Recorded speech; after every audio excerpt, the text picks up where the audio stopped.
Rome and Carthage, two mighty civilizations, divided by the sea but bound by fate. The ancient world was not vast enough for both. Their rivalry would not be settled with treaties, but with blood. For over a century, the Mediterranean became a battlefield where ambition, strategy, and vengeance shaped the destiny of empires.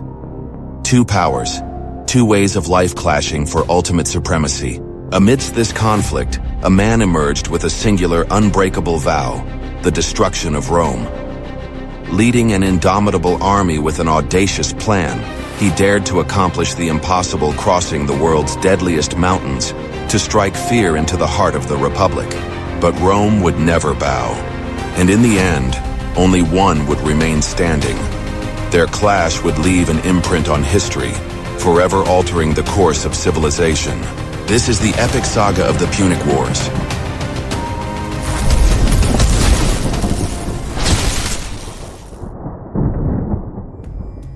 In the 3rd century BC, the Mediterranean was more than just a sea, it was the axis of power. A vast chessboard where only the strongest would survive. On one side, Rome. A rising republic built on discipline, its legions unmatched on land. A civilization that embraced war, not as a burden, but as its destiny. On the other, Carthage. A naval empire, ruling the seas with an armada no rival dared to challenge. Trade brought it untold wealth. Gold, silver, ivory, and spices flowed through its harbors, making it one of the richest cities of the ancient world. But wealth alone was not enough. Power had to be defended. For Carthage, it was the might of its fleet that ensured dominance. Rome, however, was different.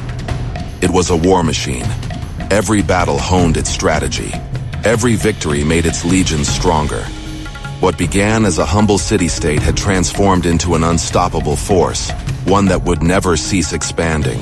Yet, there was one spark that would ignite the most brutal war of its time. A single piece of land that neither Rome nor Carthage would surrender: Sicily. Control over this island meant control over Mediterranean trade. It was the key to dominance, and both powers knew it. War was inevitable. Rome would never tolerate a rival standing in its way. Carthage would never relinquish its position without a fight. And so, in 264 BC, the first flames of war were lit. A war that no one expected would last over a century. One island, two empires. The first great war that would shape the ancient world. In 264 BC, Rome and Carthage met in battle for the first time. The theater of war? Sicily, the island that held the key to Mediterranean supremacy. Rome, a land-based superpower, faced an adversary that ruled the seas. The outcome seemed inevitable, but Rome had one defining trait: it never accepted defeat. As Roman legions marched across Sicily, they clashed with Carthaginian forces and their Greek allies. For years, the conflict remained at a deadlock. Rome controlled the land. Carthage commanded the waves. A brutal impasse. But the Romans understood one thing: without a navy, they could never win. And so, they did the unthinkable. Rome had never been a naval power, but if it wanted to defeat Carthage, it had to change. When a Carthaginian warship wrecked on Roman shores, they seized the opportunity. Instead of merely studying it, they copied it, plank by plank, sail by sail. In just 2 months, they constructed an entire fleet from scratch. But Rome didn't stop there. It innovated. They designed the Corvus, a massive retractable bridge with iron hooks, transforming naval combat into infantry warfare. Now, Roman soldiers could turn sea battles into brutal hand-to-hand skirmishes where they thrived. In 260 BC, Rome's new fleet was put to the test at the Battle of Mylae. Against all odds, Carthage's legendary navy suffered its first major defeat. Rome had won at sea, but the war was far from over. Carthage refused to surrender. It struck back under the command of Hamilcar Barca, a brilliant strategist who began shifting the tides of war. Battles raged on for decades. Rome endured devastating losses. Carthage fought relentlessly. Neither side would yield. But after more than 20 years of brutal warfare, the final blow came at the Battle of the Aegates Islands in 241 BC. Rome, now masters of naval warfare, launched a decisive assault. Their fleet, battle-hardened and relentless, crushed the Carthaginian navy. Carthage had no choice but to surrender. Rome had prevailed. Carthage was forced to cede Sicily, making it the first Roman province, and pay a crushing war indemnity. But this defeat was more than just territorial loss. It was humiliation. And from that humiliation, something far darker took root. The seeds of vengeance had been sown, and from them, a single man would rise. A man who would bring terror to Rome's gates. Carthage had been broken, but it was far from defeated. From the ruins of war, one name would emerge, one that would haunt Rome for generations: Hannibal Barca. The First Punic War had left Carthage humiliated. Its fleet was shattered, its economy drained. Forced to submit to Rome's demands, it seemed destined for decline. But Hannibal refused to accept defeat. He had been raised for one purpose: to avenge Carthage.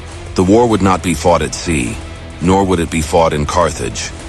This time, Hannibal would take the battle directly to Rome. Carthage was broken, but it still stood. And for Rome, that was unacceptable. Despite its defeat in the Second Punic War, Carthage had rebuilt itself not as a military threat, but as a thriving commercial hub. For Rome, this was an insult, a challenge that could not go unanswered. One Roman senator, Cato the Elder, made it his personal mission to see Carthage destroyed. With every speech he gave, he ended with the same chilling words: Carthago delenda est. Carthage must be destroyed. And Rome listened. The excuse for war came in 149 BC. Carthage, weakened and stripped of its military power, was attacked by Numidia, a Roman ally. In desperation, Carthage defended itself without Rome's permission. That was all the justification the Senate needed. The legions set sail for Africa. But this time, they weren't coming for victory. They were coming for annihilation. Rome's demands were clear. Carthage must be abandoned and its population relocated inland. But the Carthaginians refused. Their city was their life. And so, Rome laid siege. For 3 years, Carthage resisted. Its people fought with unbreakable will. Every building became a fortress. Every citizen, a warrior. Statues were melted down for weapons, slaves were armed, and even women and children joined the fight. But Rome had sent its best. Scipio Aemilianus, grandson of the general who had defeated Hannibal. He tightened the blockade, cutting off Carthage from the world. Starvation and disease took hold. The end was inevitable. In 146 BC, the Roman legions finally breached the walls. The slaughter began. Carthage's last defenders retreated to the Temple of Eschmoun, making a final stand. When escape became impossible, thousands chose death over slavery, setting fire to themselves and the temple. For 6 days and 6 nights, the city burned. And when the flames finally died, Carthage was no more. Rome didn't just conquer Carthage, it erased it. The ruins were plowed into the earth. Some say the Romans salted the land to ensure nothing would ever grow there again. The survivors, 50,000 in total, were sold into slavery. As Scipio Aemilianus watched the smoldering ruins, he whispered words that would haunt Rome forever. One day, this will happen to us too. Carthage was gone, burned, erased, forgotten. With its greatest rival eliminated, Rome stood unchallenged. The Mediterranean was now a Roman lake. The Republic had reached its peak. But with absolute power came absolute corruption. The vast wealth from conquest poured into Rome, enriching the elite while the poor suffered. Generals became politicians. Politicians became warlords. The Republic, once built on unity and discipline, was now rotting from within. The same legions that had crushed Carthage would soon march against their own city. Civil war was coming, and from the ashes of the Republic, an empire would rise. The Punic Wars had forged Rome, but they had also sealed its fate. What if Carthage had won? What if Hannibal had marched on Rome after Cannae? What if Carthage had become the dominant power of the Mediterranean? Would Latin still be spoken? Would democracy as we know it exist? Would the world have been ruled by merchants instead of emperors? History is full of what-ifs.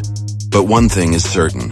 Carthage burned, Rome triumphed, but in its victory it planted the seeds of its own destruction. And so begins the next great chapter of history. If you enjoyed this journey through history, don't forget to like this video. It helps us bring you more epic content like this. Subscribe and hit the bell to never miss an episode. And tell us in the comments, what if Carthage had won? How do you think the world would look today? History is full of wars, legendary leaders, and incredible stories. And we have many more to tell. See you in the next video.